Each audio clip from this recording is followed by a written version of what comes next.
কেউ আমাকে বলেছে যে আমি নাকি চাকরানি, কাজের লোকের মতন থাকি। হ্যাঁ, আমি চাকরানি, আর আমি গর্বিত এটা ভেবে যে আমি এই বাড়ির চাকরানি, অন্য কোনো বাড়ির না। প্রত্যেক দিন না আমাকে 3টে চরিত্র বহন করতে হয়। যেমন আমার মেয়ের কাছে আমি মা, আমার স্বামীর কাছে আমি স্ত্রী, আর আমার শ্বশুর শাশুড়ির কাছে আমি বৌমা।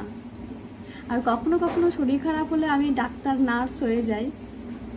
তাই আমি গর্বিত এটা ভেবে যে আমি এই বাড়ির চাকরানি। আর তুমি কি ভেবেছ? তুমি আজকে বাবার রাজরানী, তুমি কোনোদিনও চাকরানি হবে না?